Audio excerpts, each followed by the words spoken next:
there were Sahaba who committed sins, some of the major sins even, they're still greater. All of what they did is overridden by the fact that they came into the presence of the Prophet. Just the mere fact that they had ru'ya, that they had liqa, they may well have committed sins, and as you mentioned, some of them did commit major sins.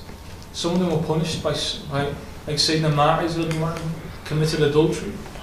And that's mentioned in the books of fiqh. He still has a rank above the least or the greatest of those who came after. That being in the company of the Messenger overrides everything else. If you say somebody meets the Prophet in a waking state after, are they on the same level? No, they're not considered Sahaba.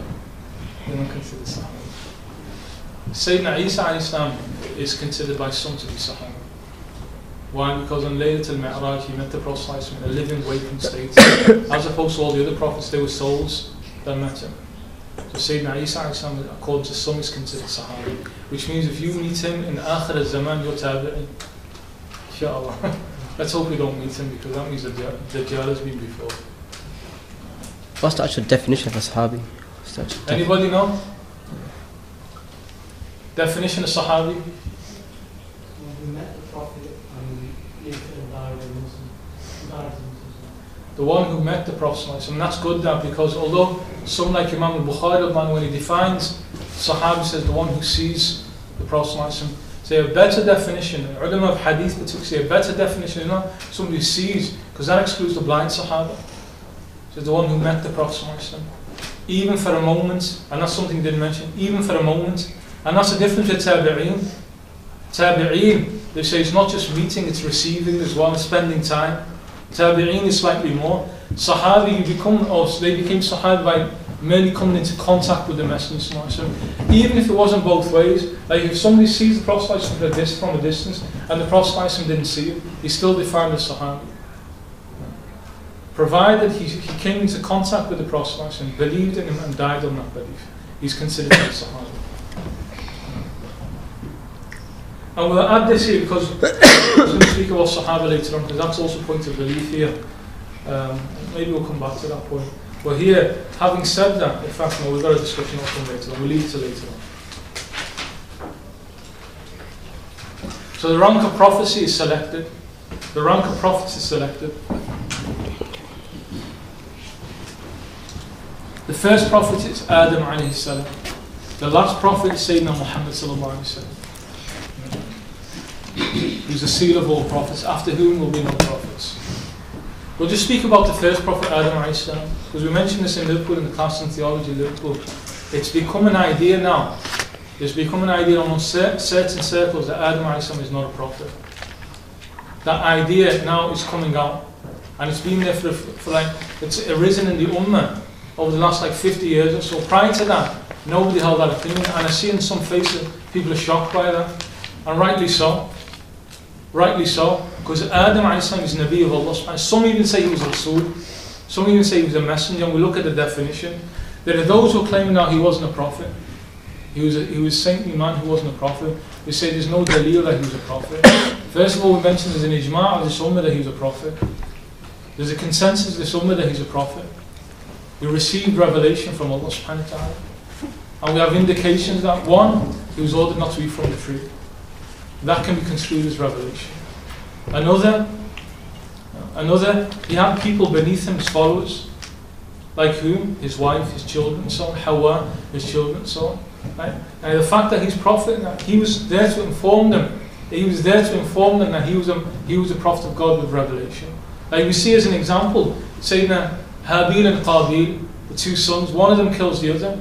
How did they know about the hukm of killing, the rule of killing, and that give a sacrifice, burn a sacrifice, and whose sacrifice will be accepted? They're the one who's... Where did that all come from a Nabi? You can't know about how to connect with Allah without a Nabi. Who's the Nabi? Adam a.s.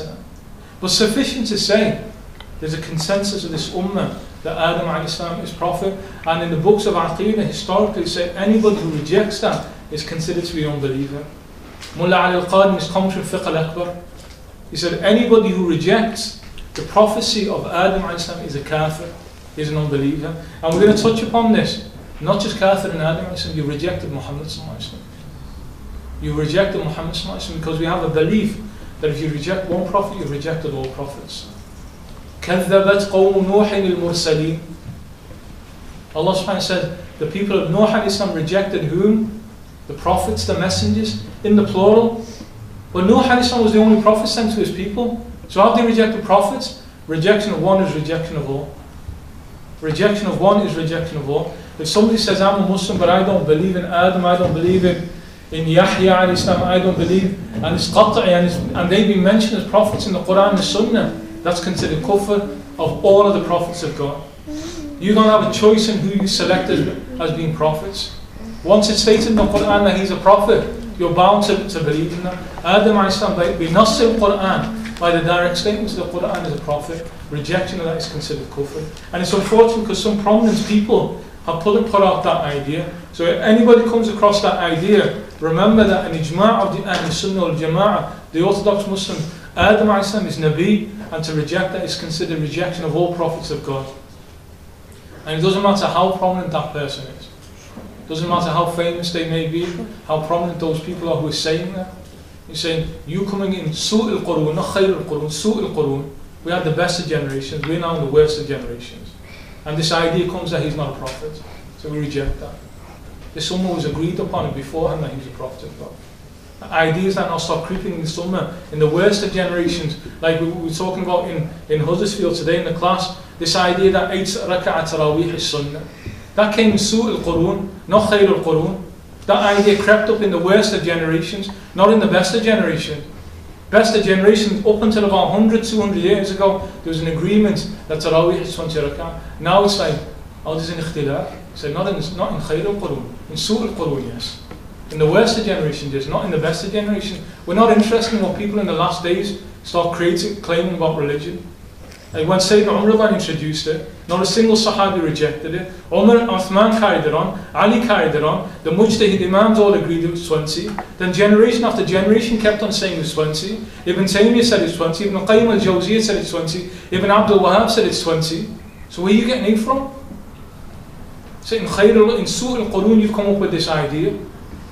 Now you're saying, oh, I've got a hadith. So yeah, we've got hadith, but let's understand the Sahaba. We've got a hadith. We've got a hadith in Bukhari and other places. Let's understand this Ummah. This Ummah will not agree on something that's incorrect. So the fact that you're pulling out a hadith, Umar didn't know that hadith, Uthman didn't know that hadith, and that's why, interestingly, Abu Hanif, when he's asked about the question, why did Umar introduce 20? His answer is very striking. He says, Lam yakun Umar mubtadi'an. So you need to start working that way as well. Abu Hanifa understood the rank of Sahaba. He said Umar was not an innovator. So whether we understand it or not, why he's doing it, he's not an innovator. He must have had something from the Messenger. So we're not interested in Su' al-Qurun. In the worst of generations, this time say, that great Shaykh over there said it, we say, no, there's nobody greater than Umar in these times. Nobody greater than Uthman, Ali. Nobody greater than all the Sahaba, where not a single one came out and said, Umar, you're wrong. And they did it on other matters. They weren't scared about speaking up to Umar, because they knew he was a man of justice. A woman stands up and says, Umar, you can't cap the dowry. You think they're not going to say you're wrong about 20? Mustahil, it's impossible. Su' al-Qurun is not a judgment of how we... Su' al-Qurun, the worst generation, we don't judge this Ummah based on the worst generation. We go back to the Salaf of this Ummah. And what's interesting, those who perpetrate 8 are people say we follow Quran, Sunnah and the Salaf. Say follow the Salaf there. Follow your Salaf on this issue. Why are you just pulling a hadith and I'm telling you, Umar did it this way, Uthman did it this way, Ali did it this way, Ubay ibn Ka'b did it this way, Ibn Mas'ud did it this way, Abu Hanifa, Malik, Shafi and Ahmed did it this way. We can't find anybody standing against it. Why aren't we following the Salaf of this Ummah? Follow the Salaf of this Ummah. Don't come out abstractly and say a hadith says it. Say no, we need amal. We need amal of the Salaf. We need to know what the Salaf do. So likewise, when people now are saying Adam alayhi salam is not a prophet, they forget Su' al-Qurun. Forget Su' al-Qurun. We're not interested in what the worst of generations is. Don't think now, I've got my Maktab al-Shamil and I can download anything on the internet and I can pull out any book of this Ummah, that we've got access to all knowledge. You don't know anything about this deen. You don't know anything about this deen. Because particularly when the Prophet said, the best generation is mine, then the ones come after, then the one. And he said, every generation will get worse and worse. So don't start thinking you're going to be better than the best of generations, or you will understand the best You will have an understanding of religion better. What you're required to do is taslim, to submit to those who went before. And that's why Imam al-Laqani in his Jawhara, he says, كُلُّ خَيْرٍ فِي اتِّبَاعِ مَنْ سَلَفٍ. All goodness is in following those who went before. وَكُلُّ شَرٍ فِي ابْتِدَاعِ مَنْ خَلَفٍ. And all evil is in the innovations of those who came after. They said, you want to know this deen of Allah subhanahu wa ta'ala? Let's go back to our forefathers. Let's go back to the way of the Salaf, which we've received through generations of transmission. Forget what people in Su'ul Qurun are doing. So Adam a.s. is Nabi Allah. And if you reject that, and you have people rejecting it, so you rejected Muhammad sallallahu alaihi wasallam in the process. Nobody can reject the Nubuwwah of Adam a.s.